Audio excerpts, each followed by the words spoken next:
விஜயோட பேச்சில் நீங்கள் நம்பிக்கையை பார்த்தீங்களா? அவர் ஆட்சிக்கு வர முடியுங்கிற நம்புறாரா? இந்த தடவை கருத்து கணிப்புகள்லாம் சொல்கிற மாதிரி ஒரு 15 20 22% அளவுக்கு சுருங்கிவிடும் அல்லது பெருகிவிடும், ஒரு சாதனை புரிந்துவிடும்ங்கிற எண்ணத்தில் விஜய் இருக்காரு. இல்லை, அதாவது அவர் இப்பொழுது தான் தொடங்க போகிறார் இல்லையா? தொடங்க போகிறார்.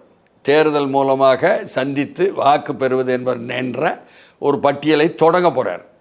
தொடங்கும் பொழுது ஒருவருக்கு எவ்வளவு வந்தாலும் அது வெற்றி தானே, அது வளர்ச்சி தானே.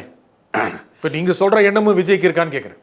நிச்சயமாக இருக்குது. அதாவது நீங்கள் எவ்வளவு தூரம் நாம் வளர்ந்து வருவோம், எவ்வளவு தூரம் விழுக்காடுகளை பெறுவோம், எவ்வளவு தூரம் அது ஆட்சியில் பங்கு கொள்ளும் அளவுக்கு செல்லும் என்பதை என்ன கணக்கு என்பது அவர்களுக்கு தெரிந்த கணக்கு, சரிதானா? ஆனால் அவர்கள் பொறுத்தவரை அதற்கு ஏதாவது மெக்கானிசம் என்ன வைத்திருக்கிறார்களா, கூட்டணி ஏற்பாடுகள், அணி சேர்க்கைகள் என்பதும் அவர்களுக்கு மட்டுமே தெரிந்த செய்தி.